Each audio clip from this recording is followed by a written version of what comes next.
Just a nurse. That's what Dr. Pierce whispered through the staff room at St. Michael's Hospital in Norfolk, his voice carrying the weight of institutional disdain.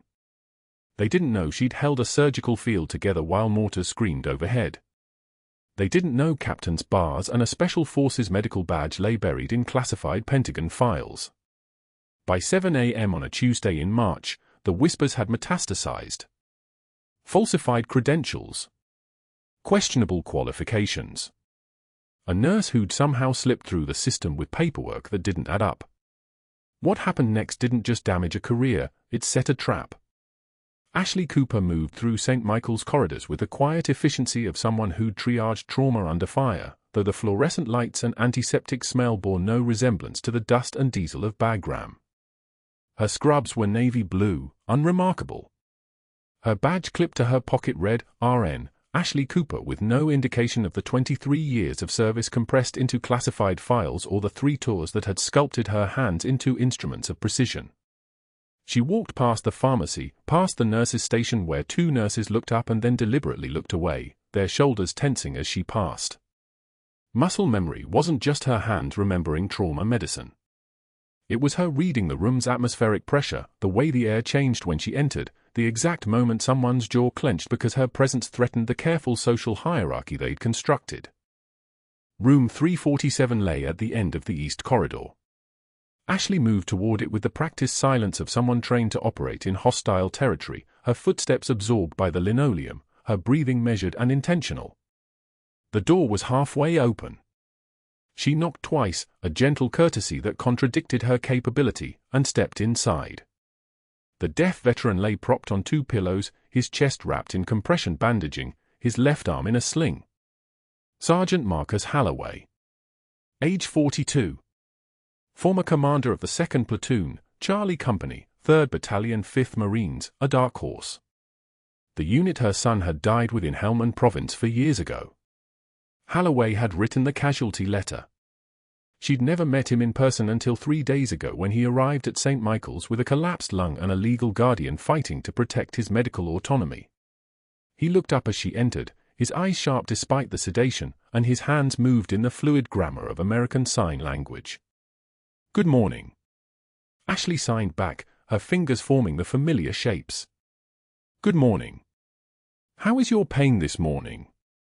She moved to the bedside table where a folded flag sat in perfect ceremonial thirds, white stars on blue field, red and white stripes folded into a triangle. Her throat tightened. She knew that flag story the way some people know their own names. PFC James Chen. 22 years old. Her son's best friend.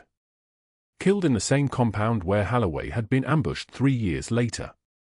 The flag on Halloway's bedside wasn't decoration. It was a shrine. Halloway signed his response. "Pain is data." His hands moved with precision, each gesture deliberate. That was how they trained you. Pain was information. It told you whether the lung was re-expanding, whether the ribs were settling, whether the body was healing or deteriorating. Ashley's hands had learned that lesson in a field hospital outside Bagram while rockets lit the sky like fireworks. She adjusted his communication board, a tablet with preloaded signs and letters, and positioned it so he could see the screen clearly. She didn't notice Dr. Pierce standing in the doorway until his shadow fell across the bed. He was 58, silver-haired, possessed of the kind of lean muscularity that came from obsession rather than discipline. His white coat had the crisp weight of authority, and his eyes moved across the room with the calculating coldness of a man assessing leverage. Dr. Pierce had arrived at St. Michael's 6 years ago from Seattle General, carrying recommendations that seemed polished to an implausible shine and a reputation for excellence that felt more performative than earned. He'd risen to chief of internal medicine with the efficiency of someone who understood that institutional power wasn't earned through skill but through controlling the narrative and weaponizing protocol against anyone who threatened his domain. He saw Ashley's hands moving in signs he didn't understand, her attention focused entirely on the veteran, her posture open and present in a way that suggested she wasn't treating him as a patient but as a person. He saw the way Halloway's eyes followed her movements with something that looked like recognition. And he saw, in that moment of quiet competence, something deeply unsettling. A threat. Good morning, Dr. Pierce. Ashley's voice was measured and deferential, exactly the tone that made her invisible. How can I assist you? I'll need to review your credentials personally, Nurse Cooper. His voice dripped condescension, the kind that suggested she was a clerical error that had somehow made it onto the payroll. Your qualifications for this particular patient are going to require some clarification. He smiled, but his eyes didn't move with the smile. They stayed fixed and cold, the expression of someone who'd just identified the pressure point where he could apply leverage. Of course, Doctor. She took one measured breath, the kind she'd learned in field medicine to calm the nervous system when surrounded by chaos. Her eyes met his for exactly 2 seconds, long enough to be respectful, not long enough to be confrontational, and then she looked back at Holloway. Of course. Holloway's hands moved again, his expression shifting into something sharp and alert. What did he say? His signing was direct, unfiltered. The deaf veteran had no patience for institutional posturing. Nothing important. Ashley's fingers formed the signs with precision. Just checking on protocol. She was lying, and Holloway knew it. But she was also protecting him. That's what this job was really about. Not the credentials or the protocols or the carefully maintained fiction that she was just a nurse working a civilian position in a Norfolk hospital. She was here because the Pentagon had quietly assigned her to monitor the veteran's recovery and investigate a pattern of medical errors in the ward, errors that suggested someone with access to patient records was actively interfering with care. Dr. Pierce's expression shifted. Not confusion exactly, but something closer to professional calculation. I'm going to need those documents by end of shift, he said, and his voice had acquired an edge. We have strict credentialing requirements here, and I want to make sure everything is above board. It's just procedure. Of course, Doctor. I'll pull them from HR. The door closed behind him with a soft pneumatic hiss. Ashley watched his silhouette disappear down the corridor, and her shoulders released a tension that hadn't been visible a moment before. Holloway's hands were already moving. Who is that? What did he want? Ashley considered the question with the kind of careful deliberation that came from classified briefings. A man who sees competence as a threat, she signed back. Which means he'll try to destroy it. She didn't tell him that Dr. Pierce had already been making phone calls. Hadn't told him that the whispers had started 3 weeks ago, that someone had been planting seeds in the staff room like toxins in irrigation water, that nurses who'd worked alongside Ashley for months had suddenly begun standing up and leaving when she sat down at the break table. Hadn't told him that someone had filed a formal write-up on the unit board citing insubordination and questionable qualifications, a document that bore Dr. Pierce's signature like a promise of what was coming. The morning rounds continued. Ashley moved through her assignments with the precision of someone who'd once worked in environments where a single error meant someone didn't make it home. She checked vital signs. She updated charts. She responded to call buttons with a kind of presence that made patients feel heard rather than processed. But the atmosphere had changed. The air pressure had shifted. By noon, the staff room had taken on the quality of a place where something was actively being decided. Ashley sat in the corner with her lunch, a sandwich she wasn't really eating and coffee that had gone cold, and watched the social dynamics rearrange themselves with the fluidity of a school of fish sensing a predator. 2 nurses stood to leave the moment she sat down. Another, Rebecca Martinez, held her ground but her posture had become guarded, her eyes avoiding direct contact. The unspoken message was clear, association with Ashley had become professionally hazardous. Rebecca waited until the others had left before leaning closer.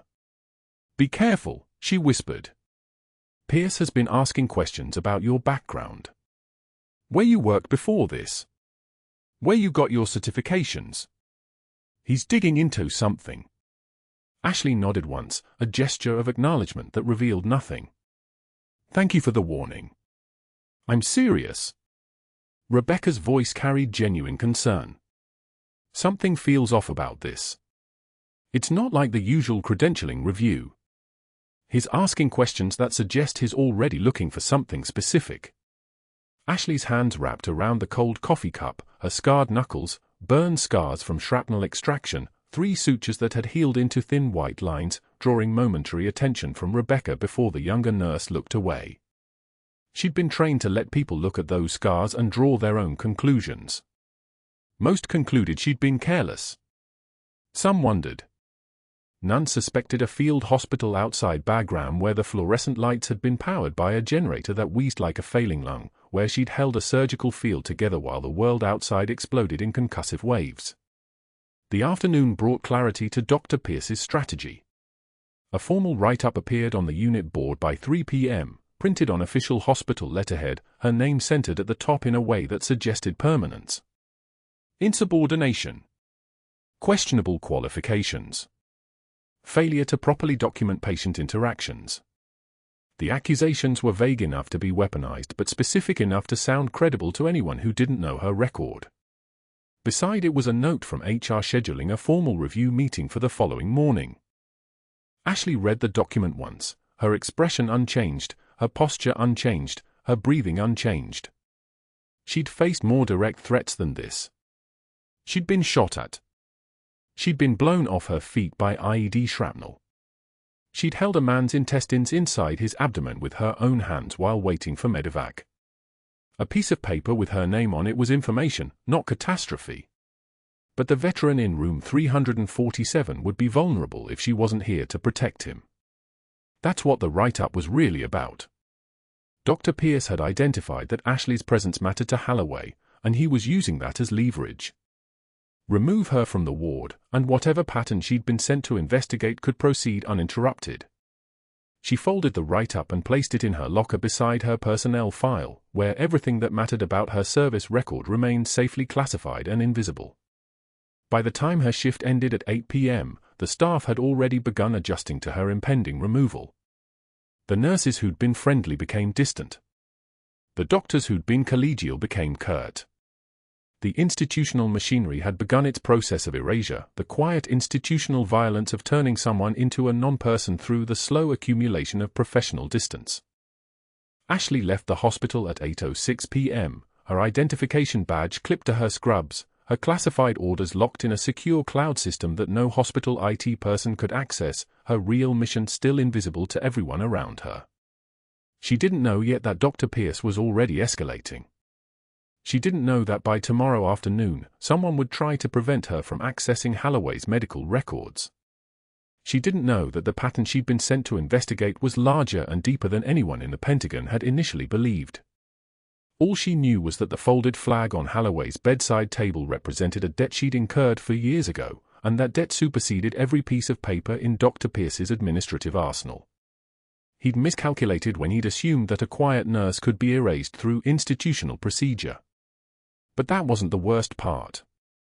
Morning rounds at St. Michael's moved with the rhythm of ritual, Dr. Pierce leading his entourage like a conductor before an orchestra, his white coat perfectly pressed, his voice carrying the weight of someone who'd learned that volume could substitute for substance.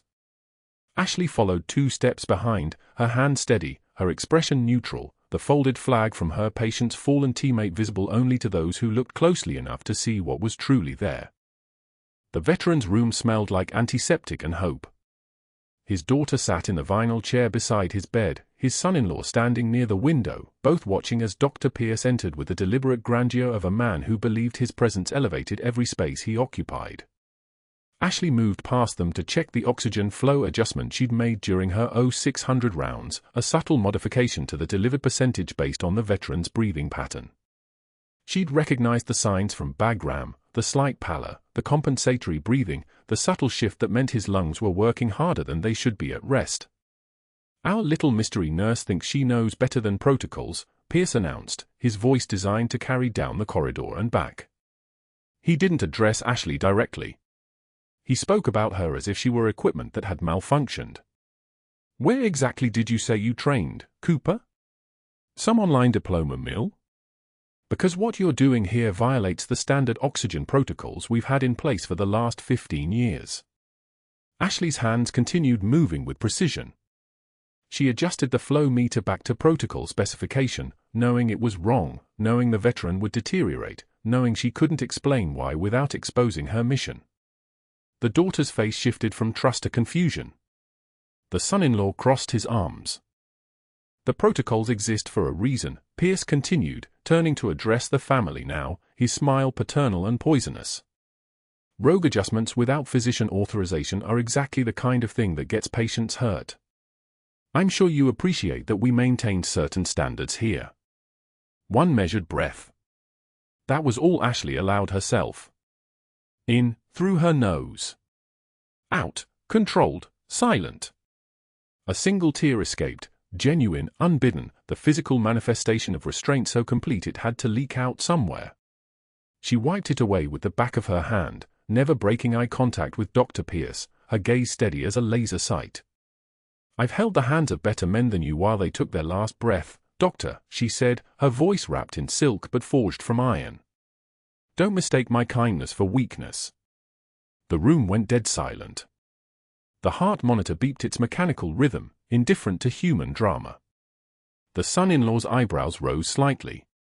The daughter's mouth opened without sound. Dr. Pierce's face flushed a deep red, not from shame but from the sudden, unexpected understanding that he'd miscalculated the distance between his authority and her composure. He'd thrown a punch expecting a flinch and instead encountered someone whose steadiness came from having already survived the worst this world could offer. He left without response, which was its own kind of defeat. But defeats, Ashley was learning, were merely intermissions in campaigns of attrition. The whisper campaign accelerated. By the next morning, staff was calling her Captain Clipboard in the hallway, a nickname Pierce had deployed with calculated mockery, unaware it was close enough to the truth to sting. She's playing nurse, he told anyone in the break room who would listen. Playing. Like this is some kind of costume. I'm just saying, her credentials don't check out. Norfolk General wouldn't even verify her references when I called. The lie was surgical in its precision. He hadn't called Norfolk General. But the staff didn't know that. They only knew Dr. Pierce's certainty, and certainty travels faster than verification. 3 days after his public questioning, Ashley sat in the break room at 1,430 hours with a turkey sandwich and the afternoon's crossword puzzle. For nurses arrived moments later, saw her at the table, exchanged glances, and stood in coordinated silence.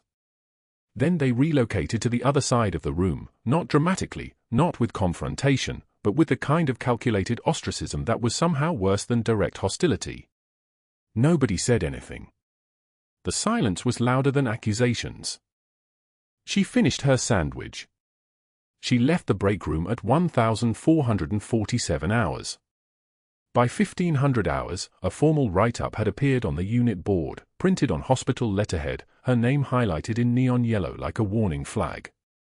Insubordination and questionable qualifications, it read. Employee demonstrated unauthorized protocol deviations and failed to follow chain of command procedures. Immediate review of credentials recommended. Disciplinary meeting scheduled for 0900 hours, Friday, March 17th. The language was bureaucratic, which made it deadlier. There was no anger in formal write-ups, only the inexorable machinery of institutional process grinding forward, indifferent to truth or context. Ashley's hands, which had held trauma shears steady in a field hospital, which had performed needle decompression on a collapsed lung while mortar rounds impacted the compound 300 meters away, trembled once, just once, against the break room counter when she read her name in yellow highlighting. The trembling wasn't fear. It was restraint so complete it had nowhere else to go. She steadied her breathing and moved to her next assignment, room for 12, a post-op patient requiring standard post-anesthesia monitoring. Not her veteran. Not her mission. Blocked from the only reason she was here. Pierce's strategy had shifted. The social humiliation had softened the ground. Now came the strategic moves, the proper channels, the documentation trails, the bureaucratic machinery that moved with the patient certainty of an avalanche. He filed a formal complaint with hospital administration citing unauthorized protocol deviations, invoking a regulation from 1987 that required physician pre-authorization for any adjustment to treatment parameters. The letter was 3 pages long, meticulously formatted, each sentence constructed to sound reasonable while building toward a predetermined conclusion. He scheduled a meeting with the director of nursing, another with the medical director, a third with HR. He brought a manila folder, thick, intimidating, filled with incident reports that he'd been carefully compiling since Ashley's first week. Each report documented what he termed her excessive independence and concerning pattern of overstepping boundaries. Her adjustment of the oxygen flow. Her suggestion that a medication timing might be adjusted based on the patient's kidney function. Her observation that a post-operative patient's pallor indicated possible internal bleeding before the attending physician had noticed. In other words, competence became insubordination. Observation became interference. The director of nursing, a woman named Margaret Chen who'd worked at St. Michael's for 19 years and had learned to survive by not creating problems for doctors, listened to Pierce's presentation with growing discomfort. She didn't doubt him. She simply understood that the path of least resistance was to contain the problem rather than solve it. By Wednesday morning, Ashley found her name removed from the Veterans Care Team assignment. A newer nurse, fresh out of residency, took her place. Ashley watched from the hallway as the newer nurse struggled with the communication board, the deaf veteran's means of expressing pain, need, location of discomfort. The newer nurse didn't understand his unique method of describing sensation because she hadn't spent the time. The veteran's anxiety spiked visibly. Ashley moved toward the room. She had the authority. She had the knowledge. She had the mission. "Your shift assignment is clearly posted, Nurse Cooper," Pierce said from behind her, his voice pleasant and absolute. "Follow it." She stopped. She did not turn around. She did not respond. She continued to room for 12, where a post-operative patient needed her attention, while her actual mission deteriorated without her able to intervene. That night, alone in her apartment on Colley Avenue, Ashley reviewed her classified orders on the encrypted tablet that was the only piece of her real life she was allowed to keep. Monitor assigned asset for medical welfare. Investigate pattern of anomalies affecting military personnel at target facility. Report findings to command. Anomalies. That's what they called the suspicious medications, the timing inconsistencies, the subtle degradation of care that she'd identified affecting military veterans admitted to St. Michael's in the last 8 weeks. She had been positioned to find something. She had been trained to notice what others missed. She had been sent here because someone up the chain of command, someone at Fort Bragg or maybe higher, had flagged this hospital as a location where something was wrong with the care of military patients. And now she was being systematically removed from access to her patient before she could complete her investigation. The hospital's intercom crackled at 0615 hours on Thursday morning, calling for a crash cart to the 3rd floor. Ashley was in the break room with coffee that had gone cold while she thought about the veteran's breathing pattern, the monitor reading she'd noticed in his chart before she'd been reassigned, subtle changes that indicated declining oxygen saturation. The new nurse wouldn't notice. The new nurse was competent at routine care but blind to the subtle deterioration that preceded crisis. She didn't move. She had no assignment to the 3rd floor. She wasn't on his care team. By 0645 hours, another write-up had been placed in her employee file, this one documenting that she'd failed to maintain professional demeanor and demonstrated a pattern of questioning direct supervisory instruction. The language was circular, self-reinforcing, each document feeding the narrative that Pierce had constructed. Ashley Cooper was not a competent nurse. Ashley Cooper was a problem that needed to be removed. The machinery of institutional process was moving now with its own terrible momentum, and Ashley understood with the clarity of someone trained to recognize patterns that she was watching the initial stages of a calculated termination campaign. But that wasn't the worst part.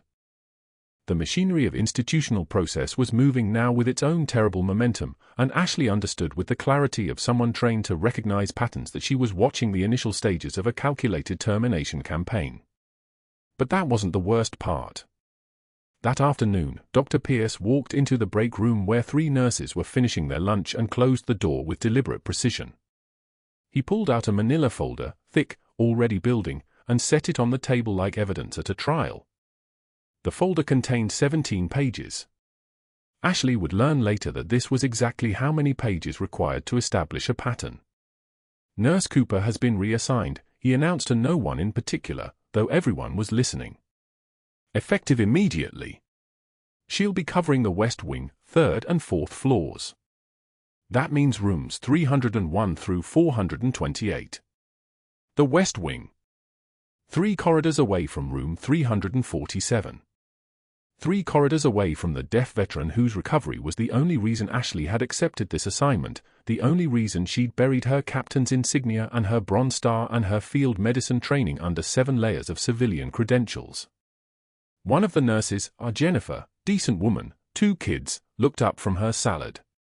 But Ashley's been with that patient for 2 months.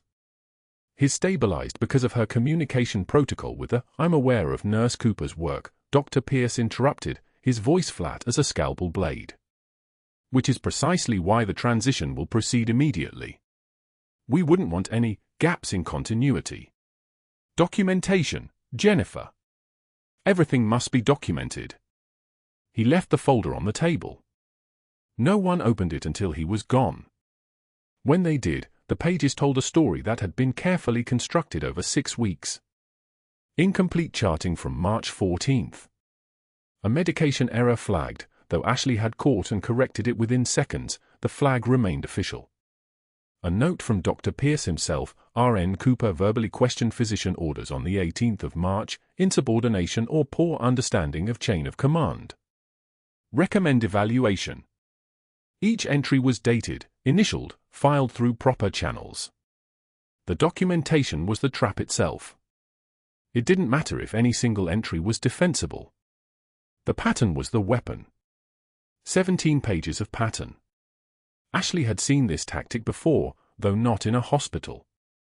She'd watched it deployed during the Bagram investigation 3 years back, when a senior officer built a case against a junior enlisted medic by collecting small procedural deviations, nothing criminal individually, but together they formed a narrative: unreliability, poor judgment, unauthorized actions. The medic was reassigned. His career stalled.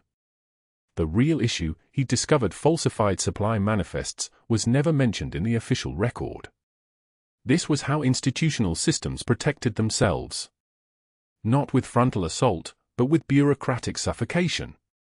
Ashley sat in her assigned chair on the opposite side of the room and said nothing, which was exactly what Dr. Pierce was counting on. He appeared in her path on the 2nd floor landing an hour later, this time with Colonel Margaret Huang from Hospital Administration. Colonel Huang was a career administrator with 32 years of institutional climbing behind her. She wore grey suits and carried a leather portfolio. Nurse Cooper, Colonel Huang said, Dr. Pierce has raised some concerns regarding scope of practice violations. Nothing formal yet, but we need to establish a clear timeline. Walk me through your interaction with the patient in room 347 on March 9th when you repositioned his endotracheal tube without a physician present. Ashley's hands didn't clench. Her breathing didn't change. I stabilized an airway during a spontaneous tube migration. The patient had minimal cognitive communication, standard vital sign monitoring was at 15-minute intervals, and the risk of complete airway loss was acute. The repositioning was standard nursing protocol for mechanically ventilated patients. Repositioning, not replacement, Colonel Huang said, making a note. That's an important distinction. Because the physician's notes indicate he had to, the physician's notes don't mention that he was in another building, Ashley said quietly. Her voice carried no edge, which made it more effective. The audio-visual alarm triggered at 1936. The patient was cyanotic by the time Dr. Pierce was notified. Had I waited for authorization, his oxygen saturation would have dropped to 60%. That's the medical record. Colonel Huang paused, pen hovering. The regulation exists for a reason, Nurse Cooper. Physician authority must be maintained. Yes, ma'am. Medical authority comes from competence, not regulations. Regulations protect competent people. They don't create them. The words were delivered like a compass bearing, straight and true. No apology. No deference. Just fact. Colonel Huang's jaw tightened at the correction, and Ashley understood she'd just written another entry in the folder. The reassignment to the West Wing was formalized by 4 p.m. that same day. A memo, official letterhead, copied to 5 departments: Human Resources, nursing supervision, medical records, risk management, quality assurance. The distribution was strategic. Each copy meant another file, another record, another institutional witness to the narrative being constructed. By 6 p.m., Dr. Pierce had submitted a formal request for a disciplinary hearing, scheduled for the following morning at 8:15 a.m. The notice came to Ashley's email with a subject line that read "Mandatory Attendance, Scope of Practice Review." Attached was a 14-page document titled "Physician Notification of Potential Licensing Violations." The document referenced the 17 pages from the break room folder, added 5 new entries from this afternoon alone, and concluded with a recommendation that Ashley be suspended pending investigation for potentially falsified credentials and repeated insubordination consistent with an authorized practice. Falsified credentials. He'd gone from administrative strategy to direct threat against her medical license. Ashley read the document 3 times, her hand steady, her breathing controlled. This was stage for escalation, strategic sabotage combined with institutional weaponization. Dr. Pierce had moved beyond making her life uncomfortable. He was now systematically destroying her professional identity through the hospital's own machinery. The beautiful part of his strategy, the part that would have impressed her if it wasn't directed at her, was that none of it was technically wrong. The policies existed. The violations, reframed as violations, were technically on record. The disciplinary process was legitimate. He'd simply weaponized procedure. By 7 p.m., Ashley's reassignment was complete. Her personal items from the nursing station on the 3rd floor were boxed and delivered to the West Wing office, a smaller desk, older computer, fewer windows. The folded flag from her fallen teammate, the one she kept in a locked drawer for the classified mission brief, was not in the box. Ashley walked back to the East Wing. Found it still in the drawer, undisturbed. She held it for 7 seconds, the flag barely larger than her hand, the corners precisely folded in the ceremonial way, and returned it to the locked drawer in her new station. Some pieces of identity couldn't be compromised, no matter what the morning brought. At 10:48 p.m., the monitor alarm from room 347 screamed through the hospital like a warning shot. The sound came through the overhead speakers first, the automated alert that bounced through every unit, every corridor, every station in the building. Then the manual call button from the room itself, fingers mashing it in panic. The newly assigned nurse, Richard, competent but green, 3 months in ICU, went rigid at his station. His face went pale the way new nurses do when they realized the monitors weren't testing him, they were reporting something real. The veteran's monitor showed the worst. Pattern, oxygen saturation plummeting from 94% to 88% to 79%. The chest cavity pressure was rising. Tension pneumothorax. The same injury pattern Ashley had treated in a field hospital outside Bagram, in a mudroom with mortar fire close enough to shake the walls, with a patient who'd been one of her son's platoon leaders. The same injury pattern that killed soldiers before the needle decompression released the pressure. Ashley was 3 corridors away. She wasn't assigned to this patient anymore. She wasn't even supposed to be in this section of the building during night shift. The regulations were very clear about that. She moved anyway. Her shift on the West Wing was technically over, she'd clocked out at 7 p.m., but she'd stayed to finish some paperwork. Her shoes, white clinical clogs, barely made sound on the tile floor.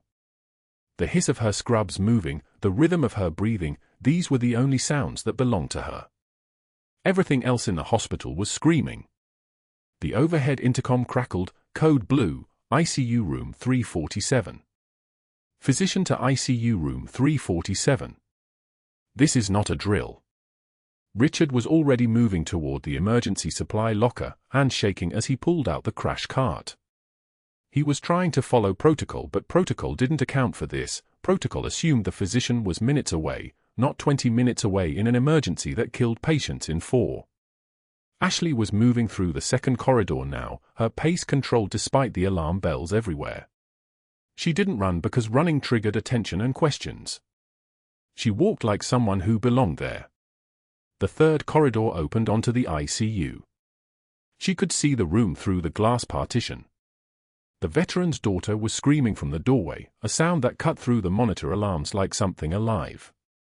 The veteran's lips were turning blue. His chest wall was asymmetrical, the right side not rising with attempted breath.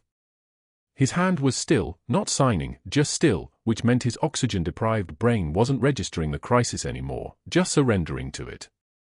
Ashley was inside the room. The mask of civility, the deferential nurse, the woman who accepted reassignment without protest, dissolved completely. "Get me a 14-gauge angiocath and a 20 cubic centimeter syringe," she said to Richard, her voice carrying the absolute authority of someone who'd performed this procedure when every second meant the difference between a soldier breathing and a soldier bleeding out. "Prep his chest at the second intercostal space, mid-clavicular line. Now." Richard hesitated for exactly one breath. Then he moved. Muscle memory was a language older than protocol. Ashley's hands found the needle kit by touch alone. She didn't look for it. Her fingers knew where equipment lived. The veteran's eyes found hers as she positioned the needle, and there was recognition there, not of the masked nurse he'd known for 2 months, but of the presence itself, the calm in the center of the storm. "Sir, I need you to trust me," Ashley said, and her voice was the one she'd used in a field hospital, the one that meant you were going to survive because she wouldn't allow anything else. "This will hurt. But you will breathe." The needle slipped between his ribs at the exact angle, sinking through skin and muscle and fascia until it reached the space where trapped air was collapsing his lung. Ashley's hand twisted slightly. The pressure released in a hiss, audible, physical, the sound of a life coming back online. The air rushed out in a whisper that sounded like relief itself. 14 seconds. The time from insertion to decompression was 14 seconds. The veteran's chest wall began to rise again. His color returned like someone pulling a shade back from gray to pink. His oxygen saturation climbed 76% to 82% to 88% to 94%.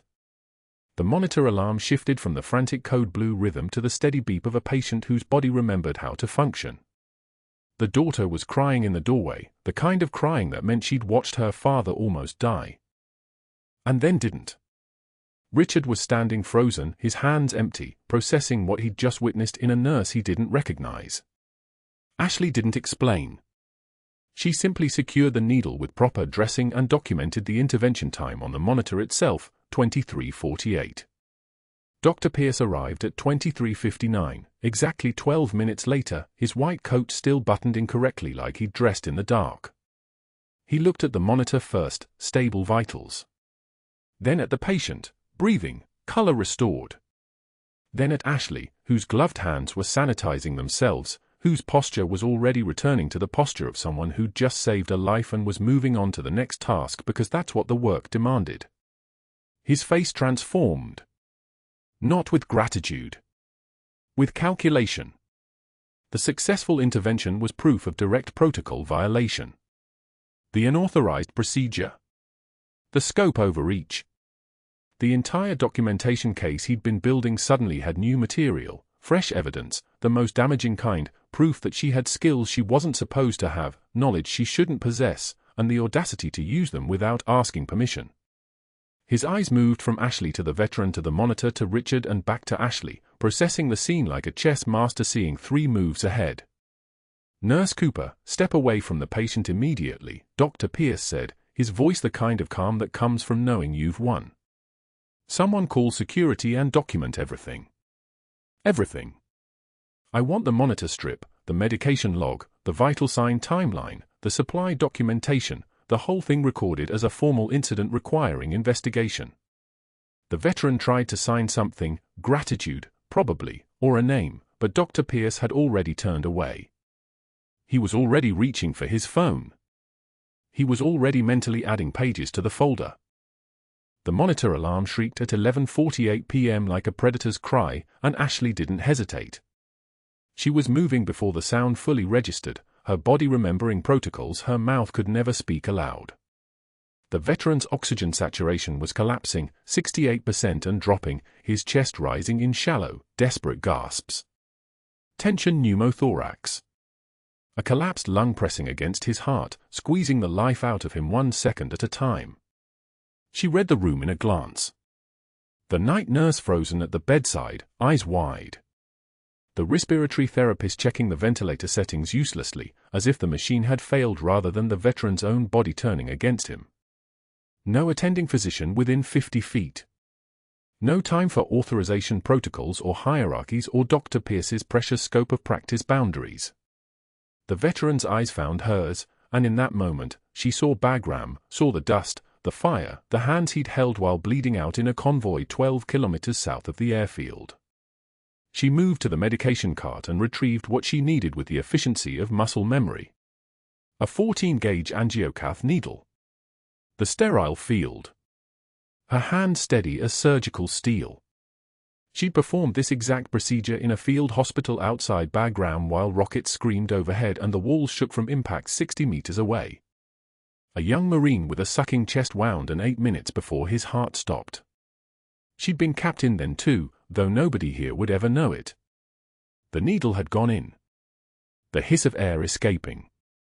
Oxygen saturation climbing from 52 to 67 to 84. Life returning. The veteran's O2 was at 64 now. Dropping faster. 58. The fluorescent lights above hummed their indifferent drone as she prepped the second intercostal space, mid-clavicular line, the exact anatomical landmark she'd marked on 17 soldiers in 14 months of deployment. She didn't ask permission. She didn't call for the attending. She simply acted, and the needle slid in with the precision of someone who'd done this in darkness under gunfire. The hiss of air escaping. Oxygen saturation climbed. 71, 79. 87, the veteran's shoulders relaxed, his breathing deepening, the ventilator finally doing its job because his collapsed lung was reinflated and his heart had room to work. Sinus rhythm. Normal color returning to his face. She'd saved his life for the second time in her career, and the first time nobody was watching except the gods and the dead. The night nurse stared at her, mouth open. You can't, that wasn't. He's stabilizing. Ashley's voice was flat, clinical, the voice of someone stating facts rather than defending choices. Get Dr. Pierce. Get the intensivist. Get whoever you need to get, but this patient is breathing now. The veteran's eyes locked on hers. He began signing rapidly, his hands moving in the fluid grammar of ASL, and even without a translator present, Ashley understood. Thank you. Thank you. Thank you, the word repeated like a prayer. Dr. Pierce arrived at 12:03 a.m., still buttoning his shirt, and what he found was a catastrophe for his plans. The veteran alive. The monitors steady. Ashley standing beside the bed with her hands folded, her expression neutral as granite. She'd crossed a line, but she'd done it to save a life, and he understood instantly that this was the ammunition he'd been waiting for all along. He didn't raise his voice. He didn't need to. His voice when he spoke was smooth as oil on water, measured and bureaucratic and infinitely more dangerous than any shout. Nurse Cooper. Step away from the patient. She stepped away. She had no choice. The appearance of compliance was everything when your cover was still active, when your actual mission depended on nobody understanding who you really were. Dr. Pierce pulled out his phone and began dictating, his words clipped and precise. Incident report. Nurse Cooper performed a needle decompression without consulting the attending physician. Unauthorized invasive procedure. Practicing beyond scope. Gross violation of physician authority. He looked at her while he spoke, his eyes gleaming with something that wasn't quite satisfaction, it was vindication, the look of a man who'd finally found the weapon he needed. Get this to the medical board. Get this to risk management. Patient safety violation, stat. Within 90 minutes, the incident reports were filed across 3 separate departments. Nursing supervisor. Medical board. Hospital risk management. Each form building on the last, each signature a brick in the wall he was constructing around her. By 2 a.m., Dr. Pierce had invoked emergency disciplinary procedures, bypassing the normal 30-day review process by citing patient safety concerns. The language was careful, professional, devastatingly effective. He'd built a case that made her look reckless rather than heroic, unauthorized rather than decisive. The hospital administrator received the file at 5:13 a.m. and called Ashley in immediately. She sat in the administration office still wearing her scrubs, the smell of antiseptic and sweat clinging to the fabric. 3 bureaucrats across a polished table. Forms arranged like playing cards in a game she couldn't win.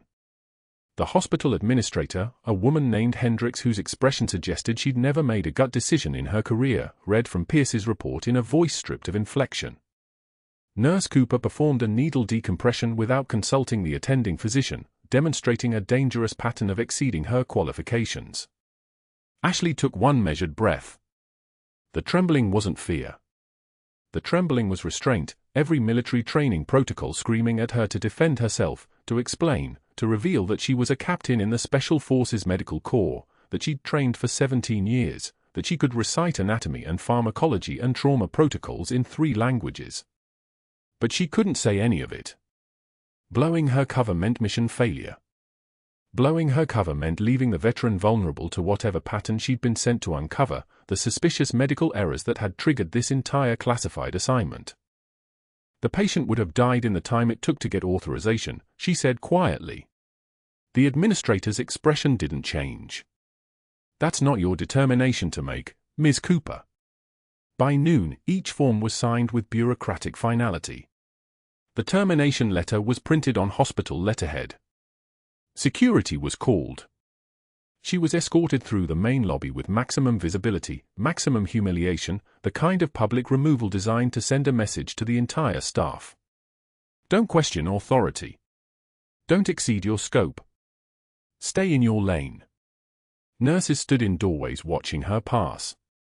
The veteran's daughter, who'd been visiting during morning shift change, saw her being walked out by 2 security officers and confusion crossed her face, then concern, then a question forming that Ashley couldn't answer. She didn't look back. Not at the hospital. Not at the staff. Not at the window on the 2nd floor where Dr. Pierce stood with his arms crossed, vindicated, believing himself the winner of a battle he'd fought using the only weapons he understood, bureaucracy, hierarchy, the crushing weight of institutional authority. 5 hours later, Ashley sat alone in an all-night diner at 3 a.m. The kind of place where the coffee came in a chipped mug and the waitress didn't ask questions. The kind of place where broken people existed in the margins of the night. Her coffee had gone cold an hour ago. She stared at her reflection in the dark window, hollow-eyed, exhausted, still wearing her scrubs because she'd had nowhere to change them. Behind her reflection, the diner stretched into fluorescent-lit emptiness. The only other customer was an elderly man in a trucker's cap reading yesterday's newspaper. She'd failed her mission. She'd lost her cover. She'd abandoned her patient. Everything she'd been positioned to protect had crumbled in the space of 17 hours because she couldn't let a man die when she had the skill to save him. The Pentagon would be informed by now that her security clearance had been flagged during termination processing. They'd know her cover was compromised. They'd either extract her or leave her burning, a casualty of her own conscience. Her phone sat silent on the formica table, dark and inert as a stone. Outside, rain hammered the parking lot in sheets, the sound like applause for a performance that nobody had wanted to watch. One tear escaped her eye, just one, and this time she didn't wipe it away.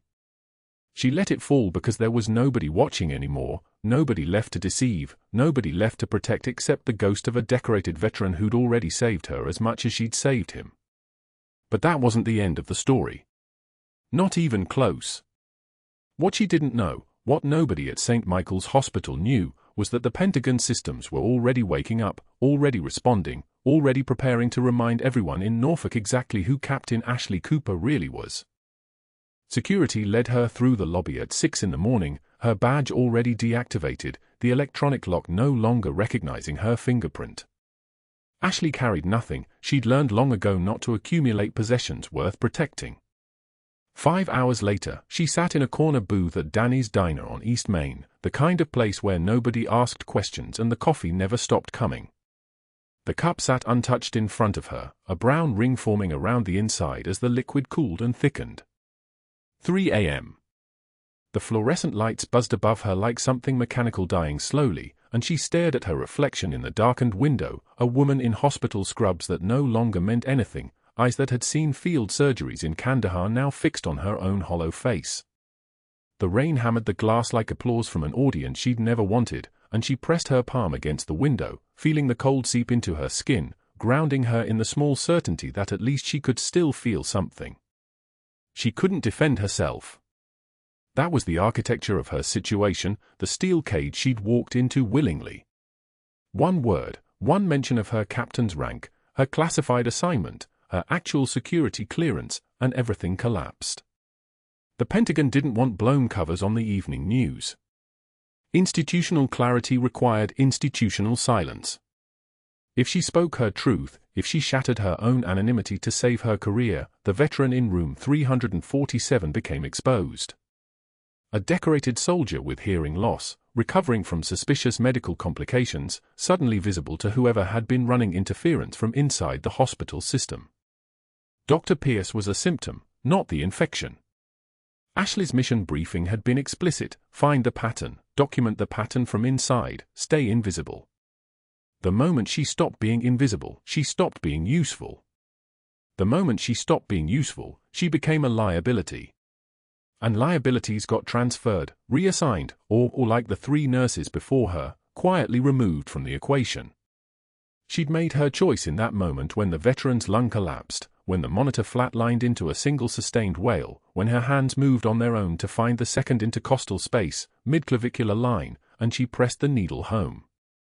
She'd chosen a man's life over her own career. She'd chosen correctly.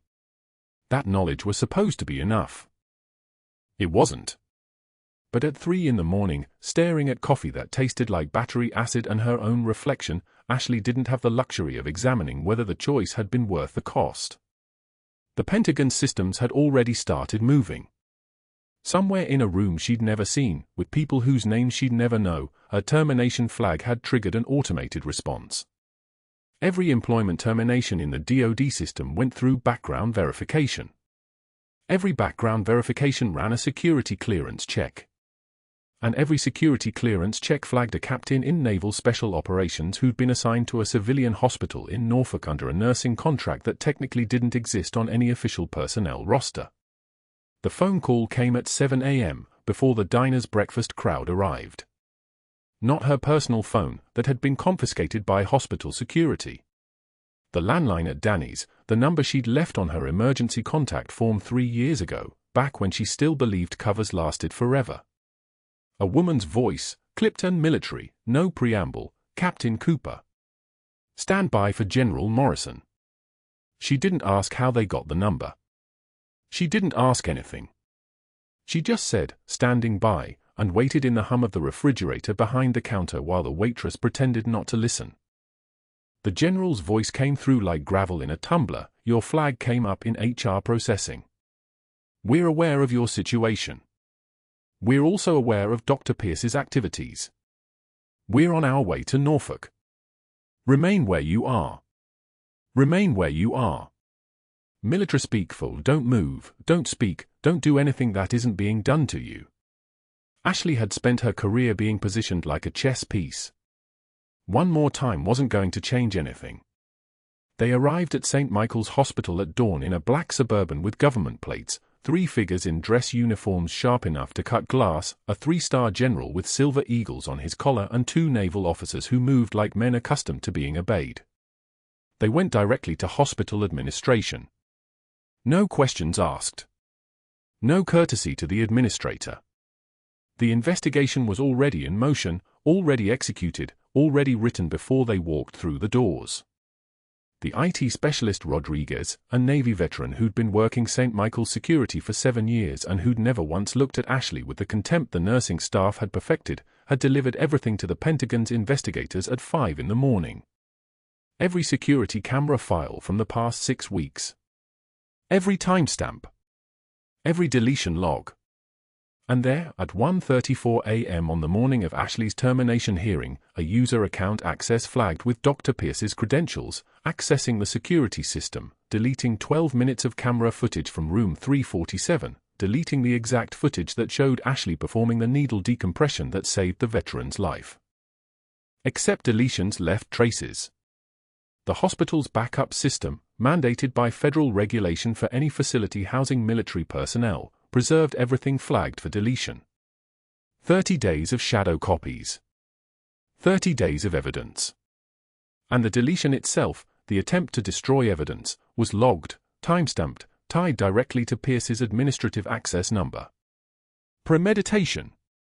That was the word the general used when he called Pierce into the administrator's office. Not suspicion. Not accusation. Premeditation. The kind of word that meant everything that came next was punishment, not investigation. Dr. Pierce, my office. Now. The administrator's voice came through the hospital's internal speaker system, and everyone stopped moving. Everyone stopped talking. The fluorescent light seemed to buzz louder in the silence. Pierce rose from his desk on the 3rd floor, still wearing his white coat, still carrying the weight of authority that had gotten him this far, but something in his face was already collapsing. The general had already called him on the phone. The general had already told him what they knew. The general had already asked him to come down to the administrator's office, where 3 military officers in dress uniforms were waiting with a folder thick enough to be someone's entire life. The IT specialist Rodriguez presented the evidence like a prosecutor laying out a death sentence. Security footage. Deletion logs. Metadata. Timestamps. The access history going back 6 weeks, showing Dr. Pierce accessing that security system 3 other times, each access corresponding with a military patient's unexpected complication, each complication attributed in the medical record to nursing error, each incident triggering the termination of whoever had been assigned to that patient. For patients, the general said, his voice like a tank idling in a garage, vast, idle, and ready to move. Captain Cooper was assigned to investigate the pattern. She identified it. She documented it from inside. She saved the 4th patient's life despite your interference. And then you tried to destroy the evidence of your own crimes. Pierce's face had gone the color of wet newspaper. His hands trembled on the conference table. Not the trembling of a man under pressure. Ashley recognized the trembling of a man whose entire architecture of power had suddenly become transparent, revealed as it actually was, a man whose authority had never been earned, only hoarded, whose competence had never existed, only coercion, whose respect had never been given, only forced through bureaucracy and fear and the systematic destruction of anyone who threatened his fragile ego. "I don't understand," Pierce said. His voice was paper-thin. "I followed protocol. I filed the appropriate complaints. I documented her violations." "You altered medication orders," one of the naval officers said. Her name tag read Captain Halloway. 3 times for this patient alone. Changes that would have caused complications. Changes that you then attributed to nursing incompetence. We have your electronic signatures on every order modification. We have the timestamps. We have the fact that the medication orders were changed back to correct dosing every time Captain Cooper took over the patient's care. The State Medical Board received formal notification at noon. The hospital's legal department received a notice of evidence preservation at 12:06 p.m. Pierce's medical privileges were suspended at 1:15 p.m. Security escorted him out of the building at 1:27 p.m., walking him past the nurses' station where the staff who'd participated in his campaign against Ashley stood frozen, understanding finally what they'd been part of. One of them, a woman named Judith who'd made a point of standing and leaving the break room every time Ashley sat down, approached the administrator afterward. "He told us she was falsifying her credentials," Judith said. Her voice was small, seeking permission to be forgiven for something that couldn't be forgiven. The administrator's response was colder than any courtroom judgment. "You chose gossip over a decorated combat veteran. You chose to believe your supervisor over your own evidence. That's on you. Not him. You." The legal machinery moved with the precision of military bureaucracy. Pierce's termination was finalized by evening. His license came under review from the State Board. His lawyer arrived and left within an hour. There was nothing to defend against security footage, time-stamped evidence of tampering, and Pentagon documentation of patient endangerment. The investigation expanded backward through 7 years of his employment, finding for military patients, 3 civilian patients who'd experienced unexpected complications under his care, each incident leaving a pattern of fired nurses and destroyed reputations trailing behind him. Ashley stood in the administrator's office at 3 in the afternoon, still wearing her hospital scrubs because they were the only clothes she had with her, and listened to General Morrison explain what had actually happened. "Your mission briefing identified the pattern," the general said. "Medical personnel in military-adjacent facilities, sabotaging care for active duty and veteran patients. Dr. Pierce was one piece of a larger problem. Your placement was designed to document it from inside, stay invisible, gather evidence. You did that. You did it perfectly. And then when the patient decompensated, you made a choice. I couldn't let him die," Ashley said. "We know. That's why you're still useful to us. That's why we're here." The general saluted her, an actual salute, uniform to uniform, the gesture that meant she was finally being seen. The Pentagon liaison stood beside him, a colonel with eyes like a hawk's, and said the words that meant nothing and everything at the same time. "Captain, your cover may be blown, but your mission succeeded. We've identified the pattern you were sent to find.